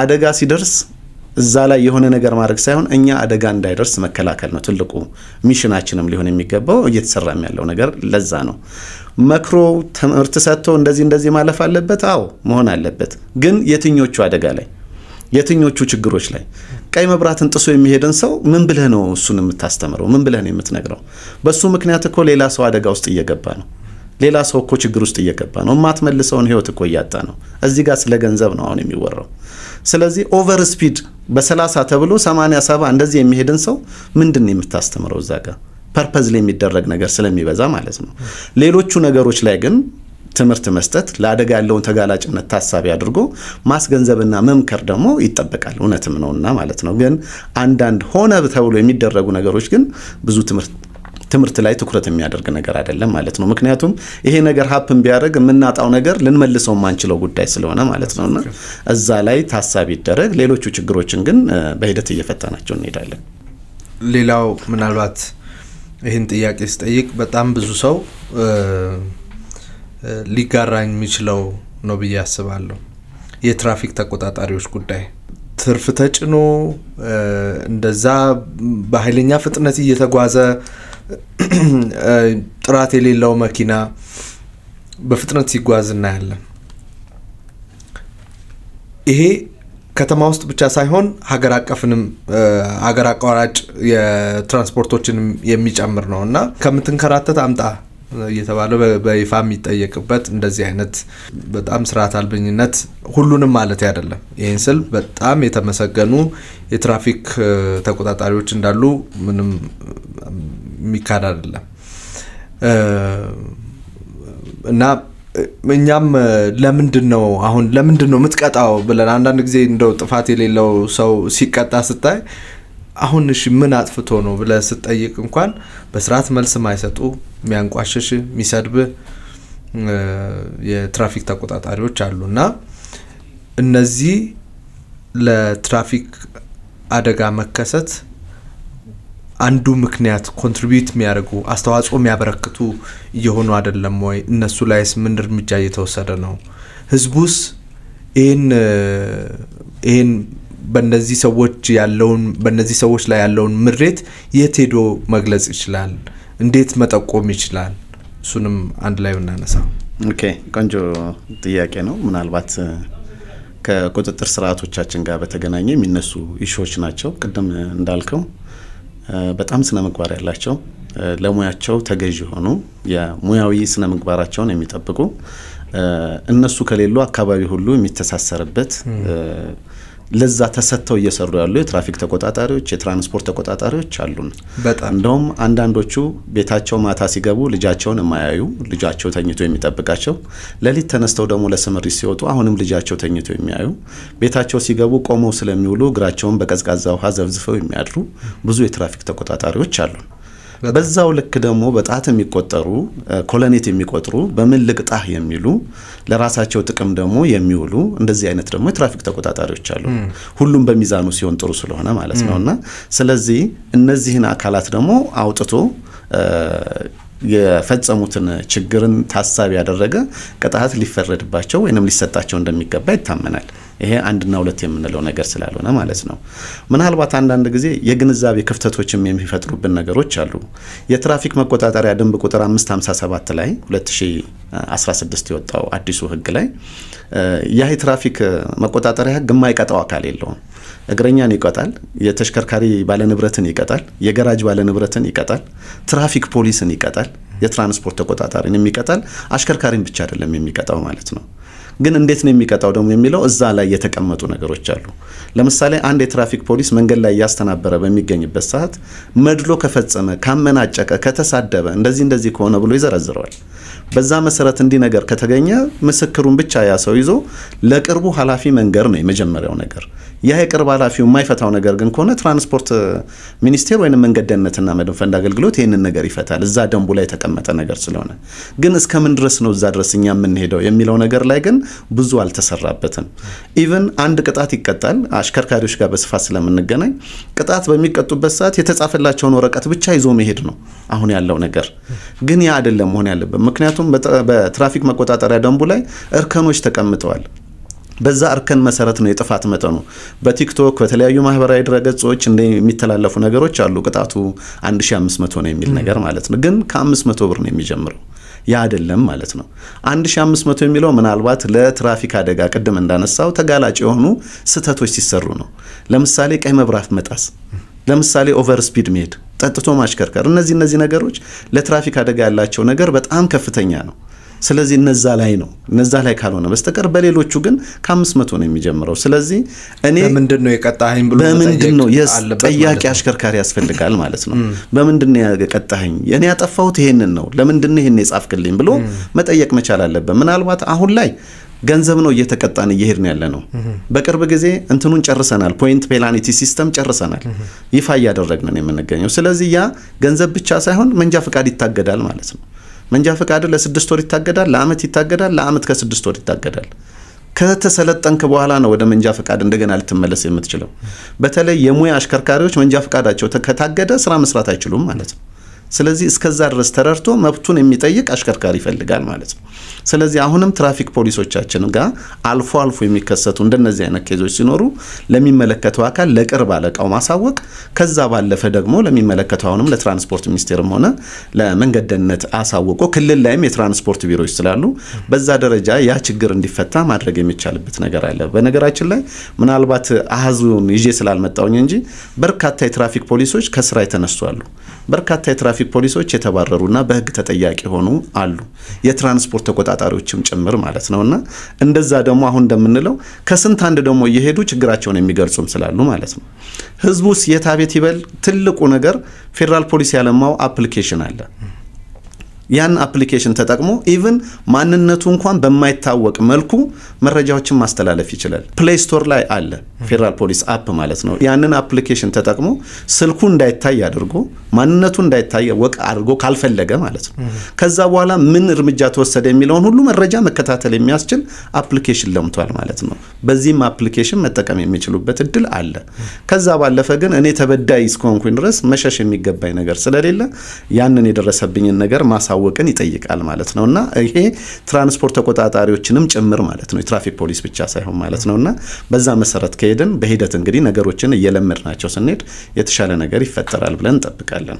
ግን እኛ ጋም ደግሞ ያለ ችግር አለ በነገራችን ላይ አንዳንድ ጊዜ ታክሲው ወይንም የሆነ ትራንስፖርት ኦቨር ትርፍ ይጭንና ትራፊክ ፖሊስ ያስቆመው እንደሆነ ወርደን የምንለምነው እኛንን የምንለምንለት ማለት ነው አይ ጥፋቱ ነው ለአደጋ ያጋልጧል ትክክል ነው የሚል ተሳፋሪ የለም ምናልባት በሰለጠኑ ሀገሮች ላይ ግን አባት እንኳን ስልክ ያወራ ከሄደ ለትራፊክ ፖሊስ ልጅ ነው የሚናገረው እስከዛ ድረስ ይሄዳሉ ማለት ነውና እኛም በዛ ደረጃ ለኔ ነፍስ ከኔ በላይ ዘፍ ሊቆምላት የሚገባ አካል ስለሌለ በዛ ደረጃ ልንሆን ይገባል የሚል ነገርን እንያዘው ግን ችግሮቹ የሉም ማለት አይደለም እንደተባለው ነው በጣም እኔም አይቻቸው በጣም በነገራችን ላይ የሚያስገርሙን ምናልባት በቁጥር ያነሱ ስለመጡ ይመስለኛል አንዳንድ የተገረምኩባቸው እንደዚህም አይነት ትራፊክ ተቆጣጣሪ አለ ወይ ብዬ የተገረምኩባቸው የትራፊክ ተቆጣጣሪዎች አሉ እንዳልኩት ምናልባት አሁን እየተገረምን ያለ ነው በቁጥር ያነሱ ስለመጡ ይመስለኛልና እነዛኞቹን መቅጣቱ እነዛኞቹን ስርዓት እንዲይዙ ማረጉ እንደዚህ አይነት ደግሞ ጥሩ የትራፊክ ተቆጣጣሪዎች እንዲበዙ የሚያደርግ ይመስለኛል በዚህ አጋጣሚ በታታሪነት በትጋት ለምታገለግሉን የትራፊክ ተቆጣጣሪዎች ምስጋናችንን ማቅረብ እንፈልጋለን የአፍሪካ የመንገድ ደህንነት ቀን አብሮ ከትራፊክ ተጎጂዎች ቀን ጋር አብሮ እየተከበረ ነበርና ስለሱ ጉዳይ ደግሞ እናንሳ እንደ አፍሪካ ካየነው ቀደም እንደተባለው ጥቂት ተሽከርካሪ ይዘን በጣም ብዙ አደጋዎች የሚደርሱበት አህጉር ነው በአህጉር ደረጃ የመንገድ ደህንነቱን ብቻ ካየነው በተበላሹ መንገዶች በመንገድ በተሰሩ የመንገድ ችግሮች ምክንያት በአመት እስከ 300,000 ሰው እናጣለን በአፍሪካ ይሄ በጣም ትልቅ ቁጥር ነው ይሄ ማለት በተበላሹ መንገዶች ብቻ ካየነው ነው ሌሎቹን ጉዳይ ሳያካትት ይሄ በጣም ትልቅ ቁጥር ነው ምንድነው አፍሪካ እየገጠማት ያለው አው አንደኛው የመንገድ ደህንነትን ማረጋገጥ እንዳጠቃላይ ማለት ነውና የአመራርን ይፈልጋል በጥሩ ሁኔታ ለሌሎች ነገሮች ትኩረት እንደሚሰጠው ሁሉ መንገድ ደህንነትንም ታሳቢ አድርጎ የሚሰራ ኃይልን ይፈልጋል ማለት ነው ስለዚህ ወደፊት ማምጣትን የሚጠይቁ ስራዎች አሉ አንዳንድ ጊዜ በፊት ላይ በነበረው ሁኔታዎች ምናልባት መለስ ብለን ማስተዋወስ ብንችል አዲስ አበባን ዞር ብለን ማየት ነው አዲስ አበባ ላይ በነበረው ነገር የእግረኛ መንገድ ነበር ወይ ብለን ብንጠይቅ ዛሬ ላይ ስለቆምን ልንገረምበት እንችላለን ትንሽ የእግረኛ መንገድ እንኳን አለች የተባለች ላይ ከ20 ነገር በላይ ስራ ይሰራበት ነበር ህገወጥ ንግድ ነበር እዛው ላይ ልመና ይካሄድበታል እዛው ላይ የተለያዩ ስብከቶች ይካሄዱበታል እዛው ላይ የማይሰራ ነገር የለም የተለያዩ ማስታወቂያዎች እዛው ላይ ይነገሩበታል እግረኛው የሚንቀሳቀስበትን ነገር ራሱ አያይም ነበር አብዛኛውን የሚገነቡ መንገዶች የመንገድን ተደራሽነት እንጂ ሌሎች የመንገድ ተጠቃሚዎችን ታሳቢ ያደረጉ አልነበሩም አሽከርካሪ ትኩረት ብቻ ነበሩ አሁን ላይ ግን በከተማችን እንኳን ብናየው እግረኞች የሚሄዱበት መንገድን አላቸው አካል ጉዳተኞች የሚሄዱበት መንገድ አላቸው ሳይክሊስቶች የሚሄዱበት መንገድ አላቸው ይሄ ደግሞ እንደ ሀገር እየሰፋ ያለ ነገር ነውና ይሄ በጣም ትልቅ ነገር ነው በቅርብ ጊዜ ከአፍሪካ አካላት ጋር እንደዚሁ ስልጠናዎች ነበሩና ተገናኝተን ነበር በጣም ነው የሚገረሙት ምክንያቱም እነሱ ጋር ይሄ ነገር ስለሌለ ማለት ነው ስለዚህ ያንን ይፈልጋል መንገድን ስናስብ የመንገድ ኳሊቲ ማለት መንገድ ደህንነት ማለት አይደለም መንገድ ደህንነትን ስንል የመንገድን ኳሊቲ መጠበቅ ብቻ ሳይሆን የመንገድ ተጠቃሚዎችንም ደግሞ ታሳቢ ያደረገ መሆን ስለሚገባው ማለት ነውና ከዛ ጋር በተገናኘ ነው እንግዲህ አብዛኞቹ አፍሪካ ህብረት ተገኝተው ነበር እንትኑ ላይም የትራፊክ አደጋ ተጎጂዎች ቀንና መንገድ ደህንነት የአፍሪካ መንገድ ደህንነት ቀን ላይ በጣም አፕሪሺየት አድርገው ሲገልጹት የነበሩት ነገር የኮሪደር ልማታችንን ታሳቢ ያደረገ ነው ስለዚህ እንደነዚህ አይነት ስራዎችን እንደነዚህ አይነት አመራሮችን ይፈልጋል ማለት ነው አንዱ እንግዲህ ችግር የሚሆነው ያ ነው ከዛ በኋላ የመፈጸምና የማስፈጸም አቅምን ደግሞ ማሳደግን ይፈልጋል በዛ ደረጃ መሄድን ይፈልጋል ማለት ነው አንዳንዴ ሬጂስተርድ ያልሆኑ ተሽከርካሪዎች ራሱ አሉ አደጋ ያደርሳሉ ግን እነሱ አልተመዘገቡም ስለዚህ እዛ ላይ መስራትን ይፈልጋል የህግ ማስከበር ስራዎቻችንም በተጠናከረ ሁኔታ ላይ መምጣት መቻል አለባቸው ቀደም እንዳነሳ ነው ማኑዋል ነው አብዛኛው ቦታ ላይ ያለው አብዛኛው አፍሪካ ሀገር ላይ ማኑዋል ነው ስለዚህ በማኑዋል ደግሞ ሰርተ በማባረር ብቻ የሚሰራ ነገር አይደለም በሌሎች ዓለማት ላይ መንገድ ላይ ትራፊክ ፖሊስ አይታይም ቶታሊ የለም ችግር ግን የገጠመለት በሰከንድ ውስጥ እዛ ይገኛል ስለዚህ ቴክኖሎጂ ቤዝድ ሆኖ ስራዎችን ስለሚሰሩ ነው ማለት ነው እኛ ጋር ግን በየመስመሩ ዘርግተን በየመስመሩ ትራፊክ አቁመን በየመስመሩ እንዲሆን ነው ስለዚህ እሱም ደግሞ በሂደት በአስተሳሰብ ለውጥ ላይ የሚመጣ ነገር ነው የሚሆነው በተለይ ትምህርት ላይ የተጀመረው ነገር እኛ ብዙ ነገርን እንለውጥበታለን ብለን ነው የምናስበው ምክንያቱም እኔም ሆንኩኝ አንተ መንጃ ፍቃድ ለማውጣት ቃሊቲ ስንሄድ እንጂ ስለ መንገድ ደህንነት ያወቅነው ትምህርት ቤት ላይ አልተማርንም አናቅም ስለዚህ ተማሪ የዛሬ ተማሪ የነገ አሽከርካሪ ነው የነገ አውቶሞቲቭ ባለሙያ ነው የነገ ትራፊክ ተቆጣጣሪ ነው የነገ የመንገድ ኢንጂነር ነው ሌላም ስራ መሆን ይችላል ስለዚህ እዛ ላይ መስራት በደንብ መስራት በቀጣይ ተገቢ ሆነ ለውጥ ማምጣት ያስችላልና አፍሪካ ሀገራትም አሁን ወደዛ ውስጥ እየገቡ ነው የሚገኘው በነበረ መድረክ ላይ እንደተረዳውት ማለት ነው ያው ቅድም እንደተባለው በተለይ በኢትዮጵያ ትልቅ የመንገድ ተደራሽነት ትኩረት ተሰጥቶ ሲሰራ የነበረበት ጊዜ ነበር ጥሩ ነው መንገድ ተደራሽ ማድረጉ በጣም ጠቃሚ ነገር ነው ግን መንገዶቹ ደህንነታቸው የተጠበቀ ነው ወይ የሚለው በተለይ ከመንገድ ደህንነት ከሚመለከታቸው አካላት ጋር ትኩረት ተሰጥቶ ውይይት ተደርጎበት የሚሰራ አልነበረም ለምሳሌ አንድ ቦታ ላይ ኩርባና ገደል እኩል የሚመጣባቸው ቦታዎች የነበሩበት መንገዶች በዛ ምክንያት አደጋ የሚደርስባቸው በጣም በርካታ መንገዶች ነበሩ ብቻ መንገዶቹ ደህንነታቸው መጠበቁ ሳይሆን በሰላም ሰው ይገባል ወይ ሳይሆን በቃ እንዴትም ሆኖ ሰው ይሄድ ነው መንገድ ሰርተናል ሚለው ነው ዋና ትኩረት ተሰጥቶት የነበረውና አሁን ባለው ሁኔታ መንገዶች ሲሰሩ መንገዶች ደህንነታቸው ተጠብቀው እንዲሰሩ ከመንገዶች ባለስልጣን አሁን በሚኒስተር መስሪያ ቤት ደረጃ በአንድ ማዕቀፍ ስር ስላለ እንዴት ነው ኢንቲግሬት የምታደርጉ እንዴት ነው አብራችሁ የምትሰሩት እንዴት ነው አብሮ እየሄደ ያለው ምክንያቱም አሁን ምን ሰማቸው በተለይ በአንድ አደጋ ከፍተኛ ቁጥር ያለው ሞት የሚመዘገብባቸው አደጋዎችን ምን ሰማው የሀገር አቋራጭ ትራንስፖርቶች ላይ ነው ያሽከርካሪዎቹ ችግር የተሽከርካሪው የቴክኒክ ችግር እንዳለ ሆኖ የመንገዶቹ ማስቸጋሪነት እንደዛው የሚነሳ ነገር ስለሆነ በተለይ እነዚህን አደገኛ መንገዶች ላይ እንዴት ነው አብራችሁ እየሰራችሁ ያላችሁት እንዳጋጣሚ ሆኖ በፌደራል ደረጃ ተቋማችን የሚመራው በቦርድ ነው የቦርድ አባል ከሆኑት ውስጥ ደግሞ አንዱ የኢትዮጵያ መንገድ አስተዳደር ነው ስለዚህ ከመንገድ አስተዳደር ጋር በፌደራል ደረጃ የተሻለ ቅንጅት አለን የተሻለ ስራዎችን በጋራ የምንሰራባቸው ነገሮች አሉ አደጋዎች ሲደርሱም ሆነ አደጋዎች ከመድረሳቸው በፊት የተሰሩ ጥናቶችና አደጋም ደግሞ ከደረሰ ያንኑ ታሳቢ በማድረግ የማሻሻያ ስራዎች የተሰሩባቸው ሁኔታዎች አሉ ያ ነገር በቂ ነው ግን የሚል ነገር አይደለም እንደ ፕሪንሲፕል ወይንም እንደ ሳይንሱ ደግሞ ከሆነ መንገዶች ከመገንባታቸው በፊት ኦዲት መደረግ መቻል አለባቸው ኦዲት ደግሞ የሚያደርገው ሌላ አካል ነው የሚገነባው አካል አይደለም መልቲ ዲሲፕሊናሪን ስለሚፈልግ ከተለያየ አካላት የተውጣጣ አካል ገና መንገዱ ከመገንባቱ ከንድፍ ጀምሮ ያንን ነገር ከሴፍቲ አንግል ማየትን ይጠይቃል አሁን እሱን እያደረግን አይደለንም ስለዚህ ያሰራር ስርዓት እየተቀረጸ ነው እንግዲህ በቅርብ ጊዜ እንተገብራለን ብለን እንጠብቃለን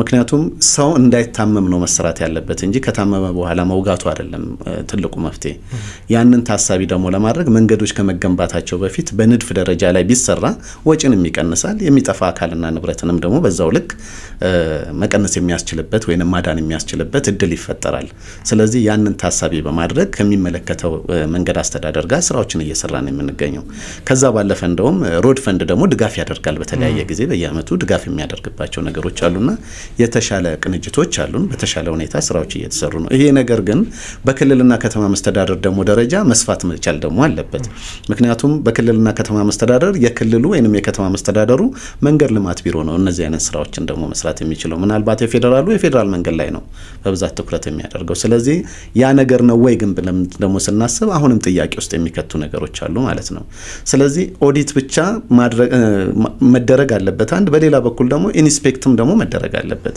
መንገዶች ከተገነቡ በኋላ ለኦፕሬሽን ክፍት ከሆነ በኋላ ከዛ በኋላ እያንዳንዱ ምልክትና ማመልከቻ ተገቢ ቦታ ላይ ነው ወይ ያለው የጠፋለው የተጣመማለው ወይ እንደነዚህ አይነት ነገር ተደጋጋሚ አደጋ እየደረሰ ያለው ቦታ የቱ ጋር ነው እዛ ላይ ምን አይነት ኢንጂነሪንግ ይፈልጋል ወይንም ምን አይነት ምልክት ማስቀመጥን ይፈልጋል ለአሽከርካሪው ምን አይነት መረጃ መስጠት ይገባናል የሚሉ ነገሮችን ሁሉ እየለዩ መስራትን ይጠይቃል እንዳልኩት በመንገድ ደህንነትና መድን ፈንድ ጥናቶች ይጠናሉ በተለያየ ጊዜ ተደጋጋሚ አደጋ የሚደርስባቸው በሀገር አቀፍ ደረጃ የሚሰሩ ስራዎች አሉ እነዛን ስራዎች ደግሞ ለኢራ ይሰጣል ማለት ነው ኢራ እነዛ ላይ የማስተካከል ስራዎችን ወይንም በአሁኑ የመንገድ አስተዳደር የማስተካከለ ስራዎችን ደግሞ በሱ በኩል የሚሰሩ ነው የሚሆኑት ማለት ነውና በዛ ደረጃ ነው ያለነው ግን አሁንም ገና ነው ብዙ መስተራትን ይፈልጋል ባንድ አደጋኮ ልንተካቸው ማንችላቸውን ሰዎች እያጣን የምንገኝበት ሁኔታም ስላለ ጭምር ማለት ነውና በመንገዱም ችግር ምክንያት ማለት ነው ሌሎች ፋክተሮቹ እንደተጠበቁ ሆኖ በተለይ ያሽከርካሪዎች ግዴለሽነት ደግሞ እንደተጠበቀ ሆኖ ማለት ነው እዛ ላይም ሁሉንም ማለታችን አይደለም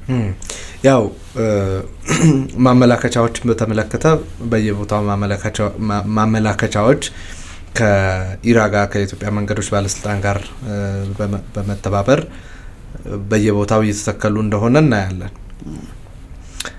አንድም በተለያዩ አደጋዎች ምክንያት አንድም ደግሞ ማህበረሰቡ በግንዛቤ እጥረት ምክንያት ነቅሏቸው እየወሰደ እነዚህ ማመላከቻዎች በየጊዜው እየመነመኑ ይሄዳሉ ኦዲት ሲደረግም እናንተም አንዱ ከምታገኙቸው ችግሮች መካከል አንዱ እሱ ይመስለኛልና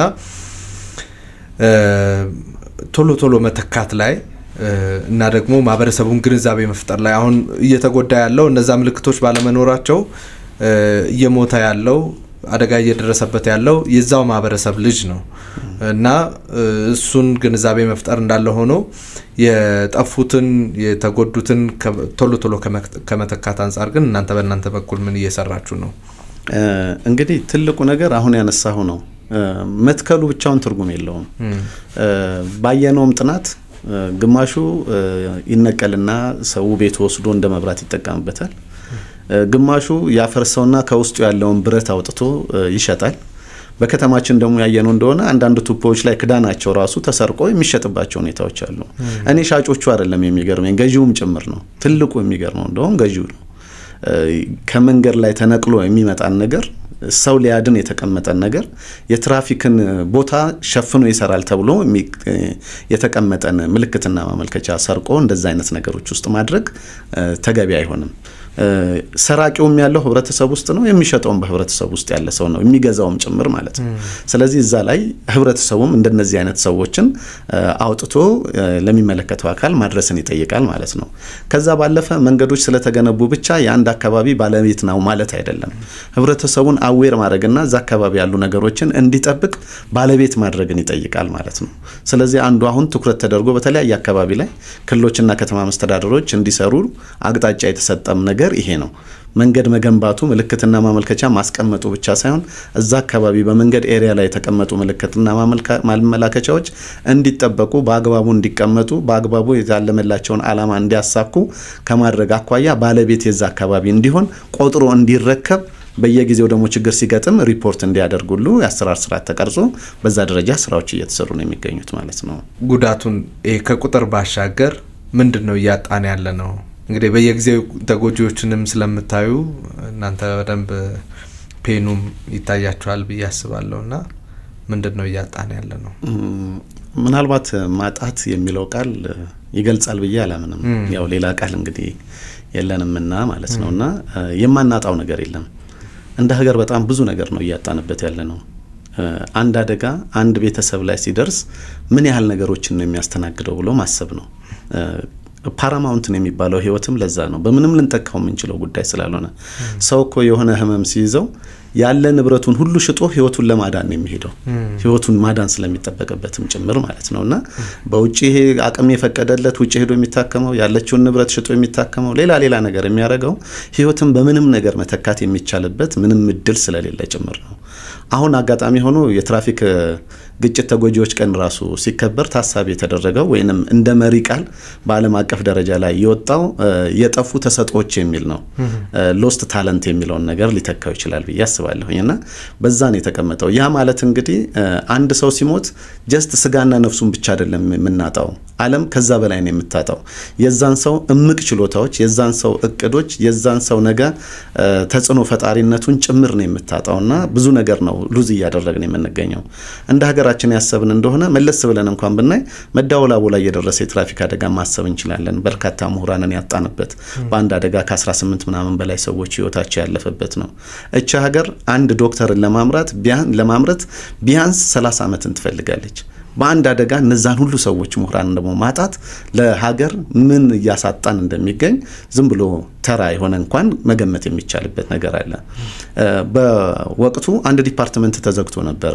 ምክንያቱም የአንድ ዲፓርትመንት ምሁራን አጠቃላይ ህይወታቸው ያለፈበት ነገር በሰከንድ ውስጥ ስለነበረ ጭምር ማለት ነው።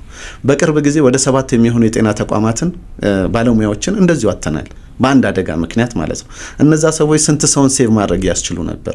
ስንት ሰውን መታደግ የሚችሉ ሰዎች ነበሩ? በአጋጣሚ እንደዚህ እናጣቸዋለን ማለት ነው። በአንድ አደጋ ከ66 በላይ የሚሆኑ ሰዎች ሲዳማ ክልል ውስጥ ህይወታቸውን አጥተዋል። እዛ አካባቢ ላይ አንዱ ተጎጂ ሌላውን ማጽናናት የማይችልበት ማለት ነው። አንድ አካባቢ፣ አንድ ንብረት፣ አንድ መንደር በዛ አደጋ ምክንያት ህይወቱ ያለፈበት ማለት ነውና እስከዛ ድረስ ችግሩ ኦቨር ነው። በኢኮኖሚው ደረጃ የሚያየነው እንደሆነ የሚያሳጣን ነገር እንደዚሁ በቁጥር በምን የምንገልጸው ነገር ስለማይሆን ማለት ነውና የጤና ባለሙያዎቻችን እኮ በትራፊክ አደጋ ተጎጂ ምክንያት ሌላ ሰው ማከም እንዳይችሉ ሁሉ የሚሆኑባቸው ችግሮቹ በዛው ልክ የሰፉ ናቸው። ለተመላላሽ ታካሚው ላይ የነበረ መድኃኒት ለትራፊክ አደጋ ተጎጂ ነው የሚውለው። ባለሙያውም ይያዛል። ከውጭ የሚመጣ የህክምና እንትኑም ለዚሁ ነው የሚውለው። አንዳንድ ጊዜ ደግሞ ተጎጂው ራሱ 6 ወርና ከዛ በላይ ራሱ የማይነቃባቸው ሁኔታዎች አሉ። እነዚህ እስከምን ድረስ ይወስደናል የሚለውን ነገር ቆም ብሎ ማሰብ ነው። አንዲት ምሳሌ ብቻ እንደው ላንሳ። ቁጥር ስንጠራ ለብዙ ጊዜ ቁጥር ስለሆነ ሰው በደንብ ሴንስ አያደርገውምና አንድ ምሳሌ ብናነሳ አንድ መዳወላቡ ላይ የነበረ ምሁር ባለቤቱን ከ2 ወር በፊት ነበር ያጣት። እንደገና በአደጋ ምክንያት እሱ ደግሞ ህይወቱ ተደገመ። የሱን ልጆች ማን ይቀበላቸው? ትላንትና የፕሮፌሰር የዶክተር ልጅ የነበሩ ዛሬ ደግሞ እስከዛ ድረስ ይሆናሉ ማለት ነው። አንድ እናት እዚሁ አዲስ አበባ አካባቢ ላይ ቸርችራ የምትኖር እናት ልጇን ትምህርት ቤት ታስገባና ወደ ችርቻሮ ጉሊት ንግዷ ስትሄድ መንገድ ላይ መኪና ይገጫትና ህይወቱ ያልፋል። ያችን ህፃን ልጅ ከትምህርት ቤት ማን ያውጣት? አሁን እናቷ መሞቷ ብቻ አይደለም፣ ህፃን ናት፣ ግን ሌላ ሰው የላትም። ያቺ እናት ሌላ ዘመድ የላትም። እስከዛ ድረስ ነው ፔኑ ልንገልጸውና ልንናገርለት ከምንችለው በላይ ነውና የሚያሳጣን ነገር ተራ ነገር አይደለም፣ ተራ ኢኮኖሚ አይደለም፣ ተራ ብር አይደለም፣ ተራ የሆነ ነገር አይደለም። በምንም ልንገልጸው በምንም ልንናገረው ማንችለው ነገር ነው። ሶ ይሄ ከሆነ ሌላ እንዳይከሰት ደግሞ መስራትን ይፈልጋል ማለት ነው። የትራፊክ አደጋ ተጎጂዎች ቀንም ዋናው መርሁ ያ ነው። ጉዳት የደረሰባቸው ወይንም ህይወታቸው ያለፉትን እናስብ። ጉዳት የደረሰባቸው ደግሞ ተመጣጣኝ የሆነ የህግ ፍትህ እንዲያገኙ እንሟገት እና እንደግፍ ነው። በአጠቃላይ የተቀመጠው ነገር ማስታወስ መደገፍና ቀጣይ ሌሎች አደጋዎች እንዳይከሰቱ ደግሞ ድጋፍ ማድረግን ታሳቢ ያደረገ ነውና ተቋማችንም በዛ ደረጃ ትኩረት አድርጎ በተለይ ከተጎጂዎች ጋር በተገናኘ ምን አስተዋውሰው ነው አንድ የትራፊክ አደጋ ተጎጂ ጉዳት ያደረሰበት እስከ 2000 ብር ብቻ ነበር አስቸኳይ ህክምና እርዳታን ያገኘ ነበረው። ያ ደግሞ አሁን ባለንበት ደረጃ ካየ ነው አንዳንድ ሐኪም ቤቶች ላይ በተለይ የግሎች ላይ ካርድ እንኳን ማውጣት የማያስችልባቸው ሁኔታዎች ነው የሚሆነውና እሱ ወደ 15000 እንዲያድግ ተደርጓል። ለሞት ይከፈል የነበረው ካሳ እስከ 40000 ብር ነበር ከባድ ያካል ጉዳቱም ማለት ነው። አሁን እስከ 250000 እንዲሆን ተደርጓል። የንብረት ወድመቱም ደግሞ ወደ 200000 እንዲያድግ ተደርጓል ማለት ነው። ስለዚህ ተጎጂዎችም ቢያንስ ያለ ምንም ቅድመ ሁኔታ ህክምና እንዲያገኙ ቢያንስ እለታዊ የሆነ ችግራቸውን እንዲፈቱ ሊያስችል የሚችል ነገር አለ ማለት ነው። ይሄ መንግስት የሰጠው ትልቅ ትኩረት ነው። በዛ ደረጃ ደግሞ አዋጅ ነው። ሁሉም ትራፊክ አደጋ ተጎጂ በዛ ደረጃ መጠቀምም አደጋ ግን እንዳይደርስበት ከምንም በላይ ደግሞ መጠንቀቅን ይፈልጋል ማለት ነውና እንደ ሀገር የምናጣው ነገር ትልቅ ነገር ነው። ምናልባት ቁጥር ብቻ እየጠራን የምንሄዳቸው ነገሮች ግን ያንን የሚገልጽ ነገር አይደለም። ሰው ከብረት ጋር ነው የሚጋጨው፣ ሰው ከድንጋይ ጋር ነው የሚጋጨው። የሰው አካል በአካፋ ከአስፓልት ላይ የሚነሳበት ነውና በተለይ ቦታዎች ላይ በብዛት ስለምንገኝና ስለምናየው ፔኑ ከምንለው በላይ ነው። ተኝተ እንኳን የሚያስተኛ ነገር አይደለምና በዛ ደረጃ ነው። ሰው አሽከርካሪዎቻችንም ጉዳት ይደርስባቸዋል። አደጋ ላድርስ ብሎ ከቤቱ የሚወጣ አሽከርካሪ የለም። አደጋ ይድረስብኝ ብሎ ከቤቱም የሚወጣ የመንገድ ተጠቃሚ የለም። ግን አደጋው ሲደርስ ደግሞ አሽከርካሪውም ደግሞ በህግ ጥላ ስር ያርፋል። በህግ ጥላ ስርም ሲሆን እሱም ቤተሰብ አለው፣ እሱም እቅድ አለው፣ እሱም የሚያሳድጋቸው ልጆች አሉት። ግን እስር ቤት ሆኖ እሱም ምንም ማድረግ አይችልም። ስለዚህ ጉዳቱ እሱ ጋም ነው ማለት ነው። ሶ አደጋው እንዳይደርስ ከምንም በላይ መተሳሰብን ይፈልጋል ማለት ነው። መንገድ ሲስተም ነው፣ ስርዓት ነው። ሁላችንም ነው መንገድ ላይ የምንገናኝበት። የገሌ የምንለው አይደለም። አሽከርካሪው አለ፣ እግረኛው አለ፣ ተሳፋሪው አለ፣ ሌላውም አካል አለ። ስለዚህ ተረዳርቶና ተናቦ ማለፍን ይጠብቃል ማለት ነው። ከዛ በተጨማሪ ደግሞ ማህበረሰቡ የችግሩ የመፍትሄ አካል መሆን መቻል አለበት ማለት ነው። ኢቭን ሚዲያም ጭምር ማለት ነው። ጀስት ኢቨንት ኦሪየንትድ መሆን ነገርን አይደለም። ከዛ ባለፈ ስራዎች መሰራት ይኖርባቸዋል። የሆነ አደጋ ዜና ነው ኦፍ ኮርስ ልክ ነው። አንዳንድ ጊዜ ለኛ ሀገር ባይሆንም ምክንያቱም በማደግ ላይ ያለን ስለሆነ ማለት ነውና ጉድ ኒውስ ኢዝ ባድ ኒውስ ይባላል። ምናልባት የውጭ ሚዲያዎችን በደንብ ያየ እንደሆነ አብዛኛውን ጊዜ የሚያሳዩን ክራይሲስ ነው። ለነሱ ሊሆናቸው ይችላል። ለኛ ሀገር ግን አይደለም የሚሆነን። እኛ ልማት ነው፣ እኛ እድገት ነው፣ እኛ መለወጥ ነው። በዛ ደረጃ ነው ስራዎች እየተሰሩ ያሉት። ሶ አደጋም በደረሰ ቁጥር አደጋው ላይ የደረሰን ቁጥር ከመዘገብ ባለፈ እዛ ቦታ ላይ ሌሎች ችግሮች ደግሞ እንዳይከሰቱ መስራትን የእያንዳንዱን አካላት ማንኳኳትን ይጠይቃል ማለት ነው። ሚዲያ አደጋ ሲደርስ አብዛኛውን ጊዜ ቀድሞ የሚነሳው ወይ ትራፊክ ፖሊስ ነው ወይ መንገድ ደህንነት ነው። ግን አይደለም። እዛ ጋር እኮ ጤና ሚና አለው፣ እዛ ጋር መንገድ ሚና አለው፣ እዛ ጋር ትምህርት ሚና አለው፣ ሌላም አካላት አላቸው። ስለዚህ እንዴት ነው እየተሄደበት ያለው የሚለውን ነገር በጋራ መፈተሽን ይፈልጋል። ስለዚህ አደጋ መንስኤው በርካታ እንደሆነ ሁሉ መፍትሄውም በዛው ልክ በርካታ ነውና ስራዎችን በጋራ የምንሰራ ነገር ከሆነ ለውጦችን ማምጣት እንችላለን። ትልቁና የሚያስቆጨው ነገር የመንገድ ትራፊክ አደጋ ሊከላከሉት የሚችሉት ችግር ነው። የተሰጠ ችግር አይደለም። በቃ ልንከላከለው የምንችል ነገር ነው። በሁላችንም እጅ ውስጥ ነው ያለው። ስለዚህ ለኔ ህይወት ከኔ በላይ ዘብ ይቆምላት የሚገባ አካል የለም ካልኩኝ ሌላውም አካል ደግሞ ለራሱ ህይወት በዛው ልክ የሚጠነቀቅ ነገር ከሆነ መከላከል እንችላለን። መከላከል በምንችለው ነገር ደግሞ ህይወታችን፣ አካላችንና ንብረታችን መውደም የለበትም የሚል ነገር ነው ያለኝ።